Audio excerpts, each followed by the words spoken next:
Hello, I'm Jamie and welcome back to my channel. Today I'm going to be talking about the final episode of series 15. This was such a fantastic series and I thought this was such a great episode to end it on as well.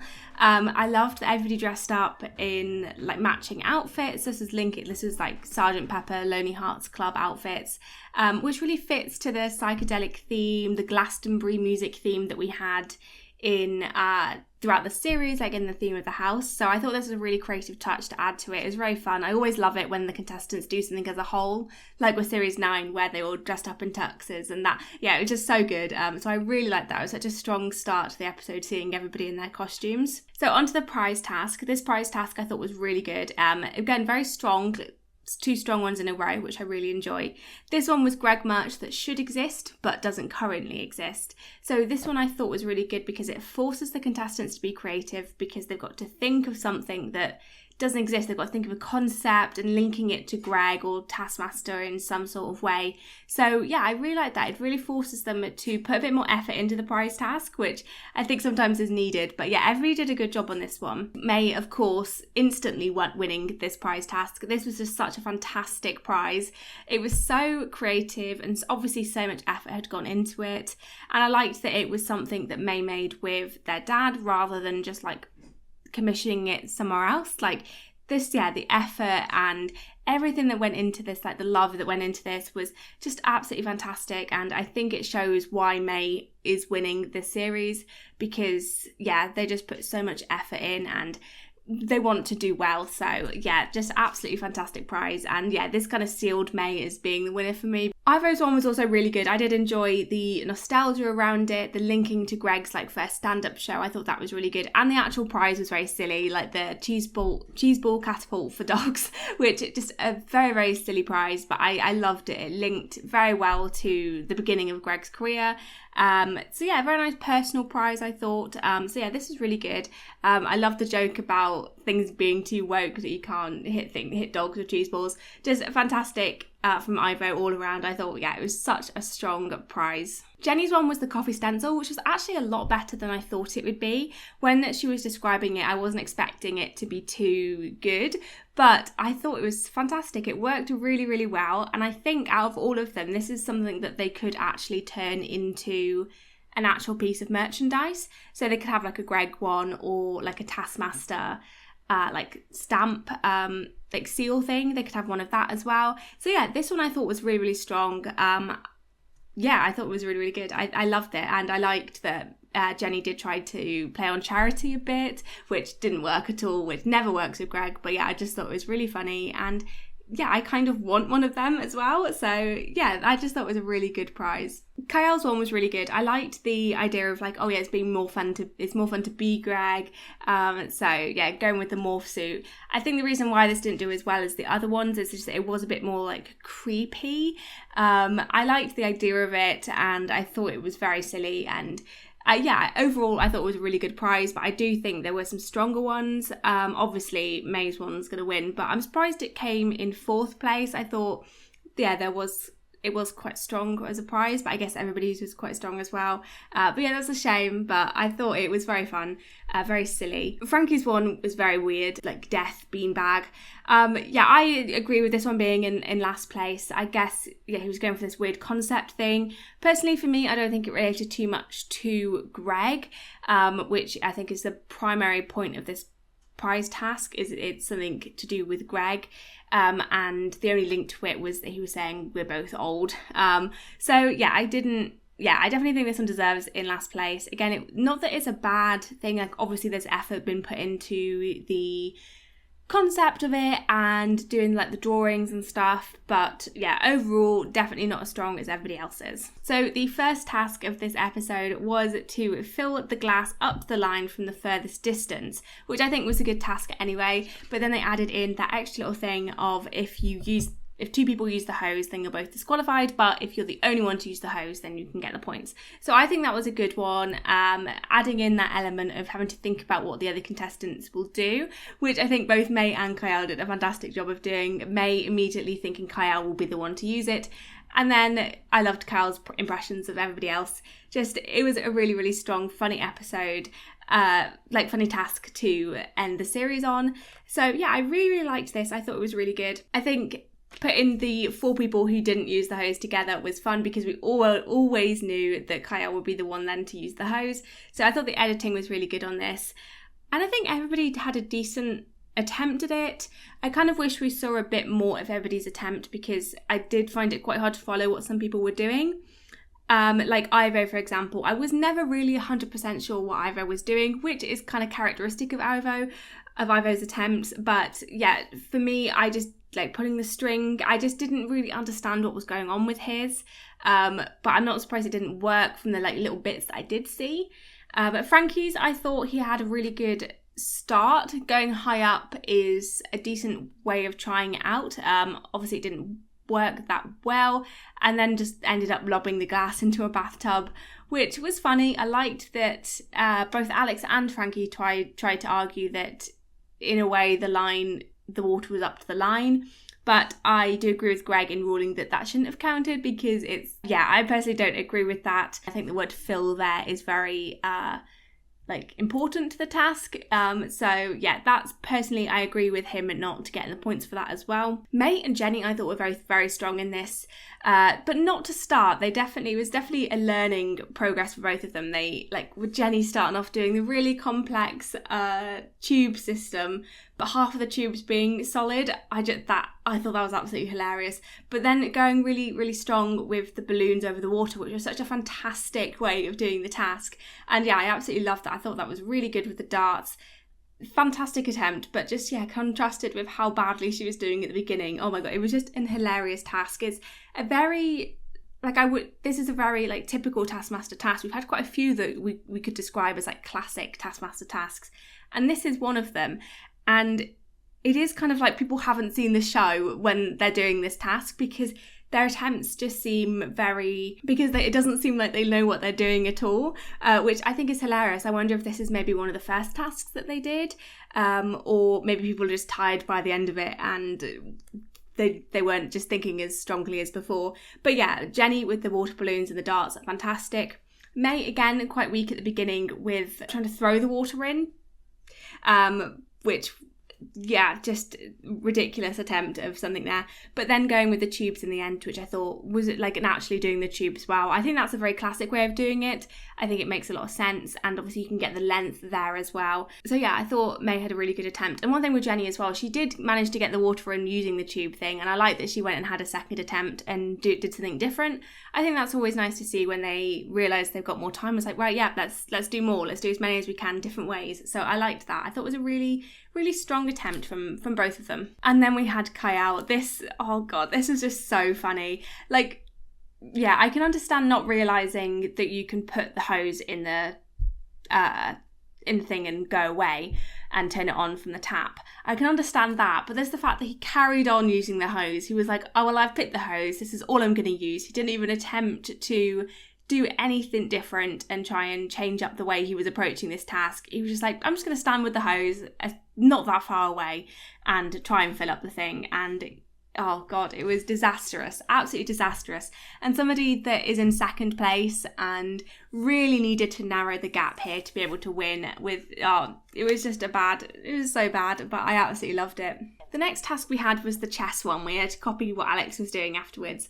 I loved this task. This is just very Taskmaster to me. This is very silly, kind of pointless, but yeah, I loved it. The only thing I would say about this one is there was no other way of doing it rather than just following it the way you're supposed to. The only way I was thinking that you could win this without actually following the rules of it really, and a different way of doing it, would be to not do what he was doing and just wait till there was 10 seconds left on the timer and then press the button, because then you'd get the 10-second penalty for each one, which would add up your time to get to the 4 minutes or whatever it was. But that's not very fun, and I'm glad nobody did anything like that because it's very fun watching them do the tasks. I'm not really sure what to say about this because everybody's attempts were pretty much the same as is expected. I think there were definitely some highlights and some things that I would want to mention. First thing, I just don't understand why people were eating the banana so slowly. It seems like they were going deliberately slow. I can understand not being able to eat it as quickly as Alex was doing, because he did seem to eat it really quickly. But it was just weird. It was like deliberately taking small bites, eating it very slowly. Weird. I didn't understand why people were doing that. I thought the task was very well set up. There were things that linked to each other. So you had to sharpen the pencil, which then allowed you to do the maths question, which then gave you the key to the box. And if you didn't get into the box and get the rubber gloves, then your hands would have too much Vaseline on to be able to do the balloon dog. So I just thought it was very well constructed, because if you made one small mistake at the beginning, it can come and bite you towards the end, like we saw with Ivo, which was hilarious. And then the rubber bands on the face just to add that extra little bit of like embarrassment to the contestants and to Alex as well. But yeah, this was just, I thought it was really, really good. And also, if you didn't blow up the balloon properly, then you won't be able to make a dog, so you'd get the penalty as well. So yeah, it was just a really, really well constructed task. So I thoroughly enjoyed this. I think we've had 2 very strong tasks, well, 3 if you include the prize tasks, 3 very, very strong tasks in a row with this episode. So it's a fantastic way to finish the series. For me, Jenny's attempt was strongest, weakest in terms of how well she actually did in the task, but it was the best thing. I would love to have been there for like the full 8 minutes just watching Jenny's attempt at that task, because it just seemed absolutely hilarious. Like Alex couldn't really hold it in any longer, and I love it when Alex breaks character, and he broke it a lot with Jenny, so that, just fantastic. Frankie did actually manage to bend the rules a little bit by breaking the box that gets the rubber gloves out, so that was really good. It's nice to see somebody do think a little bit differently. But yeah, another thing I liked about this was they used the music that was in series 12, where they were in the church and they had to copy Alex's dancing. Like, it was the same music, so I liked that, and it was a nice little throwback to that task. And again, it's same in the sense that you're copying each other, like copying what Alex is doing. So that was a nice touch. I really enjoyed that. The last task of the series, like the proper task, was to write a lullaby about the profession that is written down on, that they wrote down on the paper. So I think this was a good way of mixing it up so that the songs weren't the same, and a nice way of doing a different creative music task.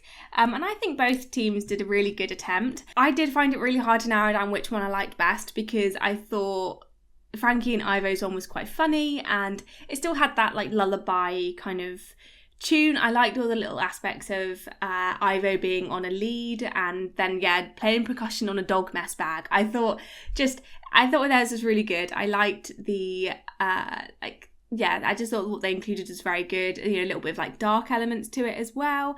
I just thought theirs was really strong. The team of 3, I think, when we had May and Kiell like playing the guitar and playing percussion on the paintbrushes, I loved their section of it. It's just Jenny's bit just took me out of the lullaby completely. It was just so funny, but I understand why she did it, like kind of hypnotising the baby with colours, because she was like spinning a thing. So in that sense it did work. But so I did find it hard to narrow down. I do agree with Greg's scoring. I think the team with 3s was supposed to be a little bit stronger in the sense of, I think they constructed a better song. I liked there was only 1 point between them, because I think both of them were so strong. I liked that we ended on a music task. It's not music tasks are never like my favourite, unless it's the exceptions. That would probably be the New Zealand series 2 like rap one, but they're never my favourite, because I don't know, they're like my worst nightmare of a task, doing the singing ones. Just, I know I'd be absolutely useless. So but this one I really enjoyed. I think it really links to, again, the music theme that we've had throughout the series. We started with a musical dance task and we've ended with a lullaby task. So I think it fits to the series very well, and I think again shows the contestants really nicely as well, and the team. We've had a lot of team tasks, so I think it seems fitting to end on a team task as well, and a team task that was fair as well, so that was good. No controversies in this episode, I don't think, which is quite nice. And then we had the studio task, which was another like trick the Taskmaster task, and they had to stand in ice or not standing ice and try and trick Greg. There's not really much to say about this one, because only Jenny tricked Greg. Jenny, I thought, was obviously the strongest because she's the only one that won, but I feel like she actually had a bit of a tactic rather than everybody else. Everybody else was just kind of standing there looking like they were uncomfortable. Frankie, I do feel bad for because he was standing in the ice, and I think he did a really good job of not reacting to the ice.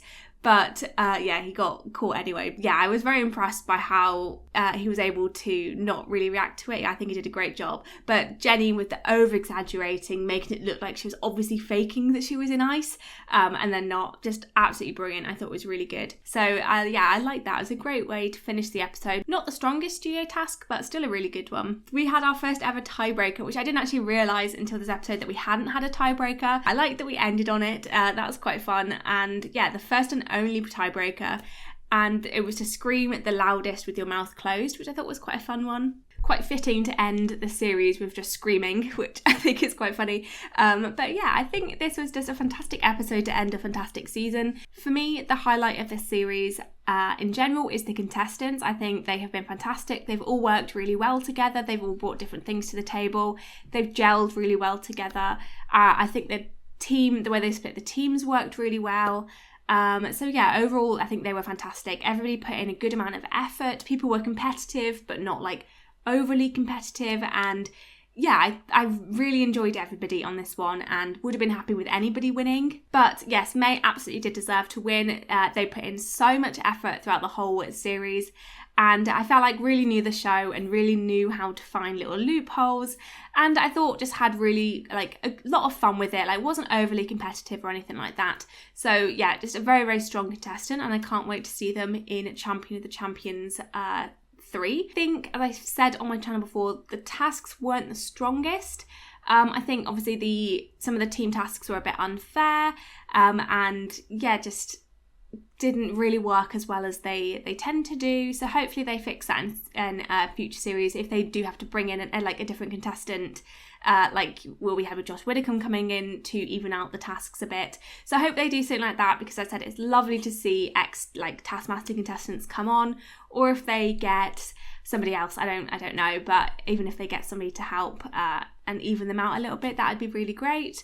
I also think that overall the tasks have been pretty strong. I've seen people complain that they haven't been as strong as past series, which I kind of agree with, but I think they've been pretty good. I think they've obviously had some weak ones, but there's going to be weak tasks in every series. But yeah, I think it's been quite good. I think this series have had its fair share of controversies over scoring, which is always quite fun. It's always fun to kind of debate a little bit. And yeah, I think it has been just a fantastic series. So for Champion of Champions 3, that means we've got Sarah Kendall, Morgana Robinson, Sophie Duker, Dara O'Brien and May Martin, which I think is a fantastic lineup.